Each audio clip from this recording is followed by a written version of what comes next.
Morning students. Last video में हमने पढ़ा था कि यूकैरियोटिक सेल और प्रोकैरियोटिक सेल कौन से होते हैं।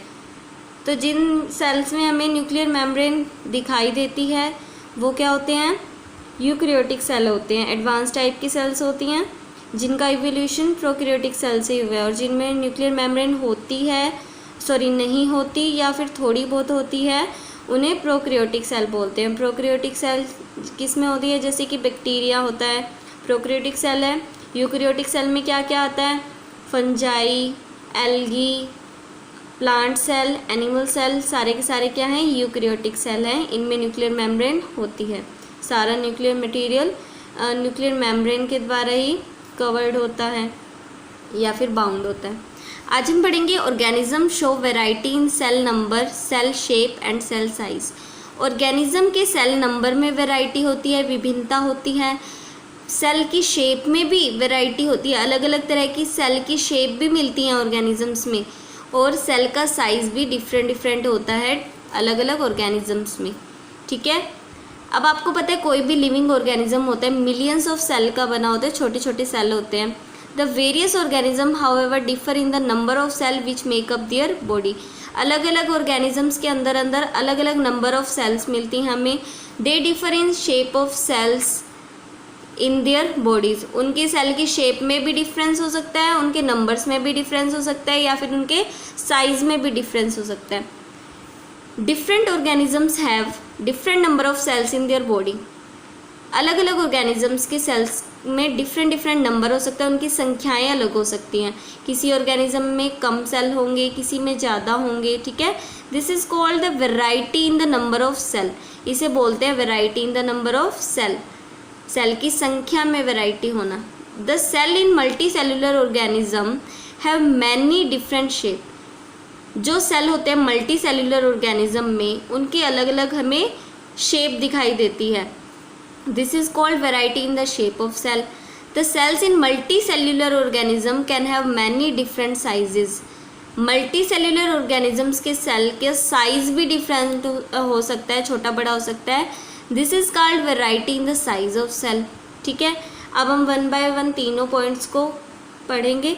Variety in number of cells के बारे में पढ़ते हैं। ठीक है, अब आपको पता है all the living organism are made up of cell. सभी के सभी कोशिकाओं से बने हुए हैं living organism, but the number of cell varies from organism to organism. लेकिन नंबर ऑफ सेल है ना, वो पर्टिकुलर ऑर्गेनिज्म में, वो दूसरे ऑर्गेनिज्म में चेंज भी हो सकता है। ठीक है, सम ऑर्गेनिज्म जैसे कि plants, animals are made up of just 1 cell. कुछ ऐसे प्लांट्स और एनिमल्स भी हैं जो सिर्फ और सिर्फ 1 ही सेल से बने हुए हैं, एक ही सेल से बने हुए हैं, जबकि कुछ ऑर्गेनिज्म तो लार्ज नंबर ऑफ सेल से बने हुए हैं। तो यानी उनकी संख्या में डिफरेंस है ना, इसे बोलते हैं variety in the number of cells. ठीक है, depending on the number of cells in the body of an organism is called unicellular और मल्टीसेल्युलर। सेल के नंबर के आधार पर आपने ऑर्गेनिजम्स को 2 तरह में बांट दिया है, एक तो है यूनिसेल्युलर और एक है मल्टीसेल्युलर। यूनिसेल्युलर का हिंदी मीनिंग होता है एक कोशिकीय, और मल्टीसेल्युलर का मतलब होता है बहुकोशिकीय। अब तो नाम से ही पता चल रहा है, जिस ऑर्गेनिज्म में एक ही सेल मिलेगी जैसे कि बैक्टीरिया, तो फिर वो क्या हो जाएगा, यूनिसेल्युलर। और जिसमें बहुत सारी सेल मिलेगी, multiple million number of cells या फिर मैनी सेल्स का जो बना होगा, उन्हें मल्टी सेल्युलर बोलेंगे। ठीक है, the simplest living organism have only 1 cell in their body. जो सिंपलेस्ट, बिल्कुल साधारण लिविंग ऑर्गेनिज्म है, सिंपलेस्ट है, वो सिर्फ एक सेल का बना हुआ होता है। The organism which are made up of only 1 cell, जो सिर्फ एक ही सेल के बने होते हैं, उन्हें यूनिसेल्युलर बोलते हैं। यूनि का मतलब 1, सेलुलर का मतलब सेल, तो एक सेल से बने हुए unicellular. 1 cell is called single cell. एक सेल को सिंगल सेल बोला जाता है। So unicellular organisms are actually single celled organism है, वो सिंगल सेल मिलता है। और एग्जाम्पल क्या क्या है सिंगल सेल्ड ऑर्गेनिज्म यानी यूनिसेल्युलर ऑर्गेनिज्म के, अमीबा, पेनिमीशियम, यूग्लिना, बैक्टीरिया, ये सभी क्या है, यूनिसेल्युलर ऑर्गेनिजम्स है, सिंगल सेल के बने होते हैं। जो यूनिसेल्युलर ऑर्गेनिज्म होते हैं वो सभी के सभी लाइफ फंक्शंस होते हैं, जो उनके लाइफ फंक्शंस वो एक ही सेल में परफॉर्म होते हैं उनके। ठीक है, जैसे कि आपको ये अमीबा की पिक्चर शो की गई है, और ये क्या है, पैरामीशियम। ये सिर्फ एक ही सेल है ये वाला, ठीक है, और पैरामीशियम में भी ये सिंगल सेल ही है। तो इसमें क्या है, ये फिंगर्स लाइक प्रोजेक्शन आता है। तो ये सेल है ना, ये सिंगल सेल, इसी में सारी लाइफ प्रोसेसेस होती हैं, ठीक है। चाहे इन्हें रेस्पिरेशन करना है, चाहे कुछ भी करना है ना, एक ही सेल इनके सारे फंक्शन परफॉर्म करेगा। Amoeba is a tiny animal, एक छोटा सा एनिमल है, which consist of only one cell, जिसमें एक ही सेल है। All the basic functions of like taking food, digestion, respiration, response to environment changes, removal of waste, reproduction, कुछ भी करना है इन्हें, वो सभी के सभी जो लाइफ प्रोसेसेस हैं वो किससे होंगे, एक सिंगल सेल से ही होंगे। अमीबा की जो सिंगल सेल है। Similar functions in multi cellular organism, जो मल्टी सेलुलर ऑर्गेनिज्म में ये सारे फंक्शन, डाइजेशन, रेस्पिरेशन, मूवमेंट, ये वेरियस ऑर्गन्स परफॉर्म करते हैं, विभिन्न अंग, ऑर्गन्स का मतलब होता है अंग परफॉर्म करते हैं। Which are make up of many different type of cell, जो ऑर्गन्स हमारे अलग अलग टाइप के सेल से बने हुए होते हैं, तो हर ऑर्गन का अलग अलग फंक्शन होता है। The organism which are made up of many cell, ऐसे ऑर्गेनिज्म जो बहुत सारे सेल से बने होते हैं उन्हें क्या बोलते हैं, मल्टी सेल्यूलर ऑर्गेनिज्म बोला जाता है। Depending on its size, a multi cellular organism may be made up of millions, billions और trillions of cell join together. Multi cellular cell में मिलियन सेल भी हो सकते हैं, बिलियंस भी हो सकते हैं, ट्रिलियन सेल भी जॉइंट हो सकते हैं एक दूसरे से। Most of the plants and animals around us are multi cellular organism, जो हम चारों तरफ एनिमल्स देखते हैं most of the multi cellular organism है। फॉर एग्जाम्पल चाहे रोज प्लांट हो, neem tree, rat, human being, elephant, सभी क्या है, मल्टी सेल्यूलर है। Which are made up of many cells join together, जो कैसे बने हुए हैं, बहुत सारे सेल एक दूसरे से जुड़े हुए हैं तब जाके कोई ऑर्गेनिज्म बना है। चाहे बिग और टॉल ट्री हो, ह्यूज एनिमल हो, एलिफेंट आपको जैसे दिखाई देता है, बॉडी ऑफ ह्यूमन अडल्ट है, ट्रिलियंस ऑफ सेल हैं इनके अंदर, विच वेरी इन शेप। अब वो जो सेल है ना, उनके शेप में भी डिफरेंट हो सकता है, साइज में भी डिफरेंस हो सकता है। Different groups of cell perform a variety of function, cell का अलग अलग ग्रुप अलग अलग फंक्शन परफॉर्म करता है, ठीक है। A rat is a small organism, एक रैट है वो एक स्मॉल ऑर्गेनिज्म है, छोटा प्राणी है या जीव है। Whereas elephant big organism, a rat has small number of cell, rat में जो सेल हैं वो थोड़े होंगे क्योंकि ये स्मॉल ऑर्गेनिज्म है और इसमें सेल ज़्यादा होंगे। Small number of cell in rat does not affect the functioning of rat, चाहे इसके अंदर थोड़े हों सेल क्योंकि ये छोटा है, लेकिन इसकी फंक्शनिंग तो हो रही है ना, जैसे एलिफेंट में फंक्शनिंग होती है, रिप्रोडक्शन होता है, डाइजेशन होता है, रेस्पिरेशन होता है, रैट में भी वैसे ही होता है। तो फंक्शनिंग पर तो कोई असर नहीं है चाहे इसमें सेल थोड़े हों। The number of cell being less in small organism does not in any way affect the functioning of small organism, चाहे सेल की संख्या थोड़ी हो लेकिन नंबर ऑफ सेल किसी भी ऑर्गेनिज्म की फंक्शनिंग को अफेक्ट नहीं करता, प्रभावित नहीं करता। In fact even an organism made of millions, billions और trillions of cell begins its life as a single cell called fertilised egg cell, चाहे बड़े से बड़ा एनिमल भी हो, बड़े से बड़ा ऑर्गेनिज्म भी हो जो मिलियंस, ट्रिलियंस, बिलियन सेल का बना हुआ है, वो अपनी लाइफ की जर्नी है ना हमेशा एक सिंगल सेल से ही स्टार्ट करता है, जिसे बोलते हैं जाइगोट या फर्टिलाइज्ड एग सेल बोला जाता है, जो हम नेक्स्ट चैप्टर में रीड करेंगे। The fertilised egg cell divides and multiplies due to which the number of cell increases as the development of the organism proceeds। ये जो जाइगोट होता है ना, ये अपने आप को डिवाइड करता रहता है, मल्टीप्लाइड करता रहता है, जिसके कारण नंबर ऑफ सेल इंक्रीज होते हैं, ऑर्गेनिज्म का डेवलपमेंट होता रहता है। अब हम पढ़ते हैं variety in shape of cell, कि सेल की शेप में किस तरह से वैरायटी हमने देखी है, उनकी शेप कैसी कैसी हमने देखी है। There are many types of cell in the bodies of multi cellular organism, multi cellular organism में बहुत तरह की सेल होती हैं, है ना। These cell differ in shape, ये जो सेल है ना ऐसे नहीं है कि एक ही शेप की बनी होती है, ये शेप भी इनकी अलग अलग होती है। For example shape of nerve cell in animal is very different from the shape of muscle cell, ये हमारी नर्व सेल है, ठीक है। ये नर्व सेल मसल की सेल से काफ़ी ज़्यादा डिफरेंट होती है, इनका शेप बिल्कुल डिफरेंट होता है, ठीक है। A nerve cell is long and branched, ये लॉन्ग है, ब्रांच्ड है, ये थ्रेड लाइक इसकी प्रोजेक्शंस हैं, यहाँ पर देखो है ना। अब ये थ्रेड लाइक प्रोजेक्शन क्या करती हैं, बहुत सारी नर्व सेल होती हैं ना, वो इजीली आपस में कनेक्ट कर पाती हैं ताकि ब्रेन तक इजीली मैसेज पहुंच पाए और वापस भी आ पाए बॉडी पार्ट्स में। It is a long branched having thread like projection, यहाँ पर थ्रेड लाइक प्रोजेक्शन है। Whereas a muscle cell is a pointed at both end has a spindle shape. अब इसकी क्या है, ये दोनों एंड से क्या है, पॉइंटेड है, जिसके कारण इसकी शेप स्पाइंडल है। Due to this a nerve cell look very different from muscle cell, जिसके कारण इनकी क्या है, लुक भी काफ़ी डिफरेंट है इन दोनों का। The different shapes of cell are related to their function, इनकी जो शेप्स हैं ना वो इनके फंक्शन से रिलेट करती हैं, which they have to perform, जो इन्हें परफॉर्म करना है। Nerve cell receive and transmit message between the brain and other body parts, ये क्या करती है, मैसेज ट्रांसमिट करती है ब्रेन से अदर बॉडी पार्ट्स में। इनका काम क्या होता है, ब्रेन तक मैसेज पहुंचाना और ब्रेन से जो मैसेज प्रोसेस हुआ है, प्रोसेस्ड मैसेज को बॉडी पार्ट्स में लेकर आना, ठीक है। तो ये मैसेज ट्रांसमिट करती हैं। मसल सेल क्या करती है, बॉडी पार्ट्स की मूवमेंट में हेल्प करती हैं। Nerve cell and muscle cells are actually specialised animal cell, ये स्पेशलाइज्ड एनिमल सेल है because they perform specific function in the body of animal, क्योंकि ये क्या करती हैं, अपने अपने काम में ये स्पेशलाइज्ड हैं, क्योंकि ये स्पेसिफिक फंक्शन परफॉर्म करती हैं। ये क्या करती है, बॉडी पार्ट्स की मूवमेंट में, और ये ब्रेन तक मैसेज ट्रांसमिट करती हैं। ये जो आपको सेल की शेप गिवन है ना, ये क्या है, एपिथेलियल सेल है, जैसे कि like chick cell animal cell का एग्जाम्पल है ये, ठीक है। Cells are different in shapes and sizes, cell का जो शेप और साइज़ है वो डिफरेंट हो सकता है। So they can perform different function, ताकि वो डिफरेंट फंक्शन परफॉर्म कर पाएँ। We can say that cell are specialised, वो अपने अपना काम करने में, अलग अलग काम करने में स्पेशलाइज्ड होती हैं। All cell shows in figure 13 are specialised cell, ये जो आपको सेल्स गिवन है ना, ये सारी स्पेशलाइज्ड है, इनका अपना अपना काम होता है, ठीक है।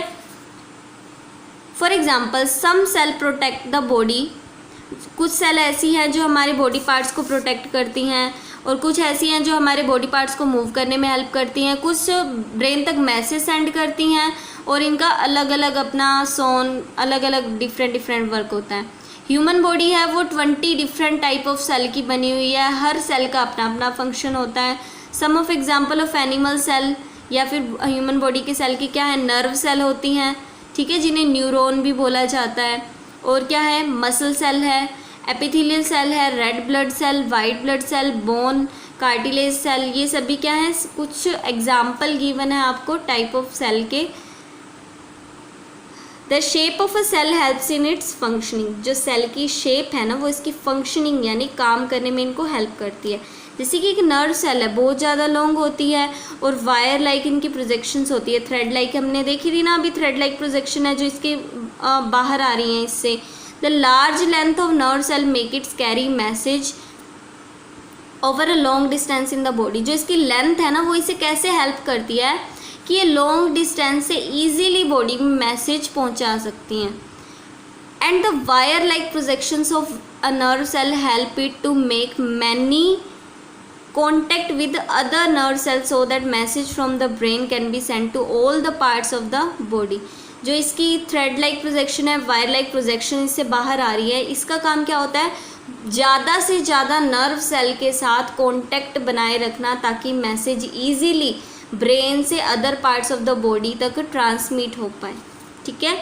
Thus, to nerve cell are long and have projections so that they can make contact with many other nerve cell, ताकि contact बना सके ज़्यादा से ज़्यादा nerve cell के साथ, कैरी कर सके message over a long distance से मैसेज ये कैरी कर सके।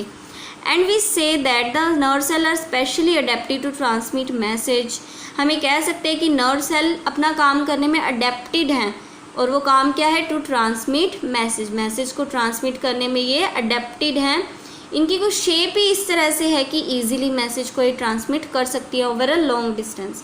Since nerve cell receive and transfer message, क्योंकि ये रिसीव करती हैं ट्रांसफ़र करती हैं मैसेज को, it help to control and coordinate the working of different parts of the body, जिसके कारण जो हमारी बॉडी के डिफरेंट पार्ट्स हैं वो कंट्रोल होते हैं और कोऑर्डिनेट होते हैं, उनके बीच में कोऑर्डिनेशन बनता है। Let us take the example of muscle cell now, अब हम मसल सेल का एग्जाम्पल लेते हैं। Muscle cells are specially adapted for movement, ये हमारी मूवमेंट करने में अडेप्टेड हैं, स्पेशलाइज्ड हैं। अब वो कैसे होता है, इनकी एक स्पेशल प्रॉपर्टी होती है, वो होती है कॉन्ट्रैक्ट होने की और एक होती है रिलैक्स होने की। ठीक है, जब ये मसल सेल कॉन्ट्रैक्ट होती है ना तो इनका लेंथ शॉर्टन हो जाता है, छोटा हो जाता है। जब ये सिकुड़ती हैं तो ये छोटी हो जाती हैं। कॉन्ट्रैक्शन के कारण क्या होता है, हमारे बॉडी पार्ट्स होते हैं ना वो मूव करते हैं, और जब ये रिलैक्स हो जाती हैं तो इनका साइज़ एक्सपेंड कर जाता है, इंक्रीज हो जाता है, जिसके कारण हमारा जो बॉडी पार्ट है वो ओरिजिनल पोजीशन पर वापस आ जाता है। Muscle cell brings about the movement of body parts by contracting and relaxing. Muscle cell हमारे बॉडी पार्ट्स में मूवमेंट करवाती हैं अलग अलग अल्टरनेटिवली, कॉन्ट्रैक्ट होकर और रिलैक्स होकर। Epithelial cell are rectangular in shape. Epithelial cell rectangular होती हैं। These cell form a thin layer over the body parts and protect the cell from them injury. Epithelial cell हमारे body parts के ऊपर एक thin layer बनाती हैं, जिसके कारण उनको इंजरी से बचाती हैं, किसी भी तरह की चोट लगने से बचाती है, इंजरी से बचाती है। Red blood cell are spherical in shape. Red blood cell spherical हैं शेप में, और इनका काम क्या होता है, बॉडी पार्ट्स में ऑक्सीजन कैरी करना। वाइट ब्लड सेल इरेगुलर होती हैं शेप में। ठीक है, और ये क्या करती है, बैक्टीरिया को मार देती हैं या फिर उन्हें खा जाती हैं वाइट ब्लड सेल, या फिर हमारे ब्लड में एंटर ही नहीं होने देती, उन्हें एंटर होने से रोकती हैं, जिसके कारण हम वेरियस डिजीज़ से बच जाते हैं। अब हम देखते हैं प्लांट सेल्स के बारे में। Epidermal cell, xylem cell, phloem cell, photosynthetic cell, ये सारे के सारे प्लांट सेल होते हैं। Epidermal cell form a layer around the plant and protect the cell from injury. Epidermal cell ये प्लांट के चारों ओर लेयर बना के रखते हैं, जिससे प्लांट को इंजरी होने से बचाते हैं। वहाँ पर कौन से एपिथेलियल सेल थे, यहाँ पर एपिडर्मल सेल है प्लांट्स में। जाइलम सेल का काम क्या होता है, प्लांट के वेरियस पार्ट्स तक वाटर और मिनरल सॉल्ट्स को कैरी करना होता है from the roots of the plant. Plant की रूट्स से इसके डिफरेंट पार्ट्स तक वाटर और मिनरल सॉल्ट को कैरी करना होता है जाइलम सेल का काम। फ्लोएम सेल क्या करती है, phloem cell are also tube like plants होते हैं। ये ट्यूब लाइक क्या होती है, प्लांट सेल्स होती हैं। Having a thin wall which carry the food made by leaves to other parts of the body. देखो, जाइलम सेल तो वाटर और मिनरल सॉल्ट कैरी करती है, रूट से लीव्स तक लेके जाएगी। फ्लोएम सेल जो खाना बना ना लीव्स में, उस खाने को different parts of the plant के डिफरेंट पार्ट्स तक पहुंचाती हैं। फोटोसिंथेटिक सेल का काम क्या होता है, इनमें क्लोरोफिल होता है और ये फोटोसिंथेसिस प्रोसेस में फूड प्रिपेयर करते हैं प्लांट के लिए। फोटोसिंथेटिक सेल का एग्जाम्पल क्या है, मीजोफिल सेल है। ठीक है, ये फोटोसिंथेटिक प्लांट सेल होते हैं, इनमें क्लोरोफिल होता है। फोटोसिंथेसिस में ये प्लांट के लिए फूड प्रिपेयर करने में हेल्प करती हैं। These cells in the leaf of the plant are specialized, adapted for making food by photosynthesis. ये फूड बनाने के लिए adapted होती हैं। All the cells of different shapes which have described above, which are present in the bodies of multicellular animals and plants, they are not capable of independent existence. ये independent work नहीं कर सकती, ये इनका आपस में कोऑर्डिनेशन होता है तभी आपस में वर्क करती हैं। We will now describe the shape of cell called amoeba. Amoeba की शेप को डिस्क्राइब करेंगे, which is a complete organism in itself, जो अपने आप में एक कंप्लीट ऑर्गेनिज्म है अमीबा। चाहे सिंगल सेल्ड है, यूनिसेलुलर है, बट अपने आप में तो कंप्लीट है। And capable of independent existence, single cell होने के बावजूद भी इंडिपेंडेंटली इसकी एग्जिस्टेंस होती है। अब जो शेप है अमीबा के सेल की वो इरेगुलर होती है, फिंगर लाइक प्रोजेक्शंस होती हैं, इसकी कोई फिक्स्ड शेप नहीं होती और ये अपनी शेप को चेंज करते रहता है कॉन्टीन्यूसली अमीबा का सेल। ठीक है, the shape of amoeba changes because amoeba can make it cytoplasm flow in any direction it wants to. क्योंकि अमीबा के सेल का जो साइज़ है ना, शेप है, वो चेंज होती रहती है, क्योंकि ये अपने साइटोप्लाज्म को किसी भी डायरेक्शन में मूव करवा सकता है। The amoeba cell have finger like projections of varying length producing out of its body. Amoeba के सेल के बाहर की तरफ फिंगर लाइक प्रोजेक्शंस होती हैं जो इनकी बॉडी से बाहर आ रही होती है, जिन्हें क्या बोलते हैं, शूडोपोडिया बोलते हैं, विच आर कॉल्ड शूडोपोडिया। विच उसका मतलब क्या होता है इसका, फॉल्स फिट, नकली पैर। Amoeba can produce pseudopodia on any side by pushing the cytoplasm in that side. ये अमीबा है ना, ये सूडोपोडिया यानी फॉल्स फीट को किसी भी साइड प्रोड्यूस कर सकता है, सिर्फ अपने साइटोप्लाज्म को मूव करना होता है इसे, तो किसी भी साइड ये अपने फॉल्स फीट यानी सूडोपोडिया को प्रोड्यूस कर सकता है। ये अपीयर होते रहते हैं, डिसअपीयर होते रहते हैं व्हेन अमीबा मूव्स और फीड्स, जब अमीबा मूव करता है या फिर फीड करता है। Amoeba also uses pseudopodia to catch the food particles from water in which its live. ये अपनी सूडोपोडिया यानी फॉल्स फिट का जो यूज़ करता है ना, वो फूड पार्टिकल्स को कैच करने में भी करता है। जहाँ पर ये पानी में रहता है ना, फूड पार्टिकल्स को भी सूडोपोडिया से ये पकड़ लेता है, उन्हें कैच कर लेता है। Amoeba derives 2 advantages by changing it shape. इसको अपनी शेप चेंज करके 2 एडवांटेज हो जाते हैं। इसके कारण क्या होता है, इसकी मूवमेंट हो जाती है शेप चेंज करके, और ये फूड भी कैप्चर कर लेता है। ठीक है, तो अभी हमने क्या पढ़ा, अमीबा एक सिंगल सेल है जो अपनी शेप को चेंज करता रहता है, which can change its shape. A white blood cell present in the human blood is another example of single cell which can also change its shape. White blood cell एक ऐसी single cell का example है हमारी body में जो अपनी shape को change करती रहती है। ठीक है, हमारी बॉडी में भी एक ऐसी सेल है जो अपनी शेप को चेंज करती है, वो क्या है, white blood cell. The difference between amoeba cell और वाइट ब्लड सेल में क्या है कि अमीबा सेल एक फुल फ्लैश्ड ऑर्गेनिज्म है कैपेबल ऑफ इंडिपेंडेंट एग्जिस्टेंस। ये एक फुल फ्लैश्ड ऑर्गेनिज्म है जो इंडिपेंडेंटली एग्जिस्ट कर सकता है, लेकिन white blood cell independently exist नहीं कर सकती, ये सिर्फ हमारे ब्लड में ही एग्जिस्ट कर सकती है।